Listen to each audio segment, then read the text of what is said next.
episode, they end up in Dachau, a concentration camp that the Nazis were running, where they decided they were going to kill lots and lots of people. That episode is rough, and it's interesting because it really goes into the reactions of the American GIs as they liberate this camp. And this, again, this is from the captain's memoirs. This is what happened. There are you'll come across a couple people that you have heard of. Hitler's not one of them, but you'll come across a couple people that you have heard of in the series. Again, this is much better than I expected. I thought, this might be good. And I think it's really good. Against the Liberator. It's on Netflix. Easily binged over a weekend because it's 4 hours, the whole thing. IMDb rating, 7.6. Pretty good. So don't let the animation throw you off if you're not into animation, because it's live action, basically. It's just with an animated skin over it, so they could afford to do this. Highly recommend The Liberator. Then I jumped, I guess I'll say I jumped back several centuries for when this movie is set. This is on another streaming service. This is on the Criterion channel. So if you subscribe to the Criterion channel, it's free, or you can just rent it on Prime, Amazon Prime, whatever. It's available on a lot of other things. This is the 20th movie in a very popular series from Japan, Zatoichi, the Blind Swordsman. This particular episode is Zatoichi meets Yojimbo. So Zatoichi is, again, I think there's almost 30 movies made on the character Zatoichi. And this is set in feudal Japan with the samurai, and he's a masseur, and he's also an incredible swordsman, and he's also blind. So believe me, it works. It works. And because Yojimbo, extremely popular character that Toshiro Mifune played, 2 movies about, and Yojimbo just means bodyguard. So basically he's reprising that character, although he isn't really. They call him Yojimbo because he's a bodyguard, but he really isn't that character from the first movie. It's just because everybody knew. It was like, oh my God, Mifune, just like a huge star playing basically that character. So we'll put these 2 big time action heroes together. It's not great, but it's totally fun. The swordplay is, when it's one of the 2 main characters, the swordplay is pretty darn good. When it's other characters, it's not that great for the most part, and it's not supposed to be, because the whole point is, like, not everyone is a fantastic warrior. It's like some of these guys barely know how to hold a damn sword. It is based a little bit on the Yojimbo character, where he goes into a small town, and everyone in the town is corrupt, and there's a big fight between 2 mobs, and they're trying to fight over control of the town. That's pretty much lifted from the original Yojimbo film. But Zatoichi, this turns out to be, it's his hometown. He's just going back to just relax, go back to his home, just have a nice time. And as he says, it is now literally hell. And Yojimbo is there. He's on the side of one faction, except as it goes along, maybe he's not on on the side of that faction. Maybe he's on another side, which again mimics the original Yojimbo. And the scenes between the 2, I wish there were more of them. I mean, they interact pretty frequently, but frankly, I would have been happier if this was just 2 hours of just them, nobody else, because their scenes together are great. And they're constantly mentally sparring.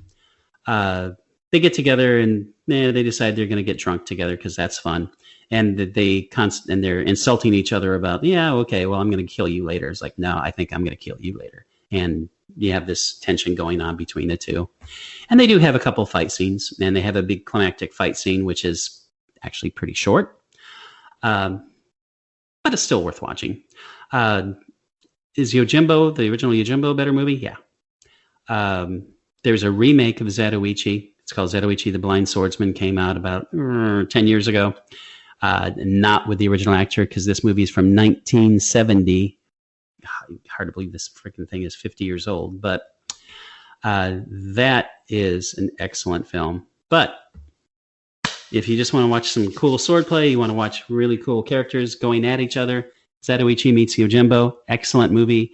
It is not 1 hour and 19 minutes long, though, which is what IMDb says. No idea why. It is 1 hour and 56 minutes long.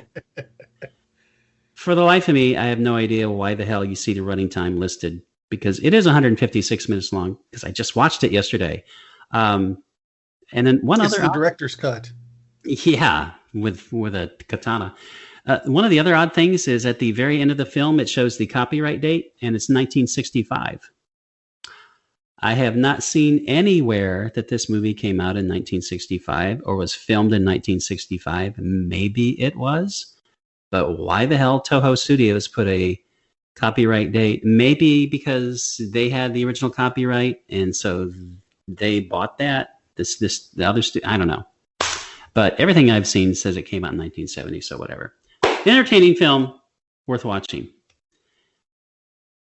And now I come to the most recent movie I watched, which actually came out in 2020 in theaters in Russia, because it's a Russian movie. This movie is called Sputnik. It got some pretty good reviews, and I thought, this sounds interesting. It's an outer space mission, not like in far-flung outer space. It's just like, they're orbiting the Earth. Two guys in a Russian satellite. Looks like basically like an old Gemini capsule or something like that. Oh, there they go now. Yeah.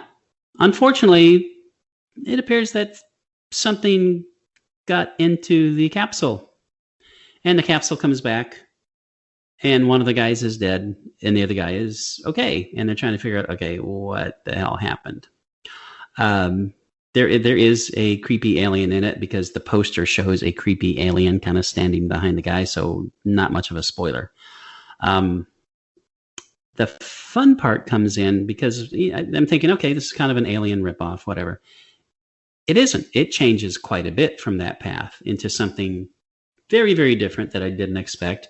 The story basically follows a psychologist who is trying to figure out what's going on with this guy, with the surviving astronaut mentally, and then they find out there's an alien, and things get stranger and stranger from there.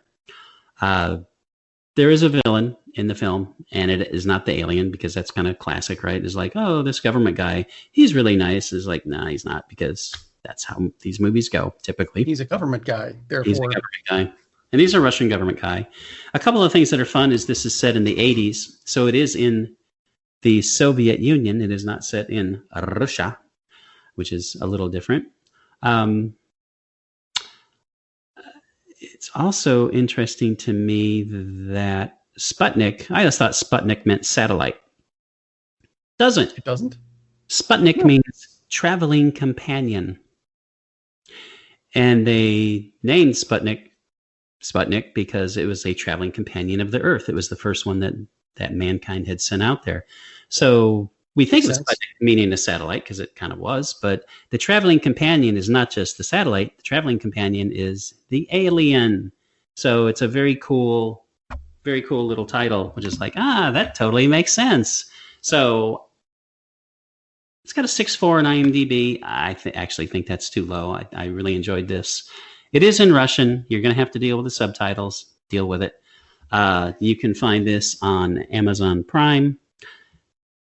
And actually, if you happen to have Hulu, just go to Hulu. You don't have to pay anything, because it's free on Hulu. Yay! Hey, bonus points. Yeah, so actually, of the three, I would recommend The Liberator the most. But I really enjoyed Sputnik, and also really enjoyed Zatoichi Meets Yojimbo. So 3 good things. 4 good things.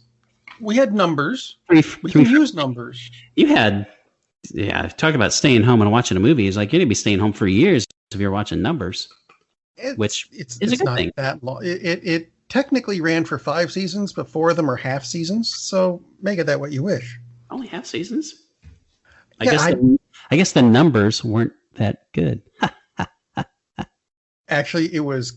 They ended, if I recall correctly, ended season 4 on a cliffhanger, and we're just going to leave it there, which puts it into would have put it into the category of shows that just pissed me off by cliffhanger, and we're done. No, but Steve is bleeding to death in the kitchen. What the? Bye, Steve. Well, it's always got to be Steve. Do you think it should have been called patterns instead of numbers? That might have had it make more sense. Kind of, maybe. I haven't seen but all. Then it's a really. But good, then people would go, "Oh, it's a quilting show." Yeah, probably. We solve murder mysteries by making quilts and putting these fabrics together. Yeah, you know what? Let's stop before they actually do make that. That's got to be a British series, though. You know, it's got to be a British series. Set in Scotland. Exactly. Actually, yeah. I think that's enough for this week. Tune in next week when you'll hear Ted Hicks say, yeah, that's right. You're not going to hear Ted Hicks say anything. He doesn't exist. He is a figment of Lee Vowell's imagination. Anyway, despite us mentioning that there are, 2,500 open theaters, look, COVID still exists. Don't go to the theaters. We've given you 4 excellent options. Stay home and watch a movie. Captain, we're losing power in the warp engines. I think we should be leaving now.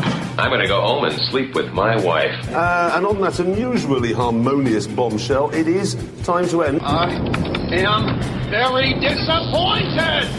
Man, we have a weird job. It's shameful, but, it's a living. And like that, he's gone. McConkey.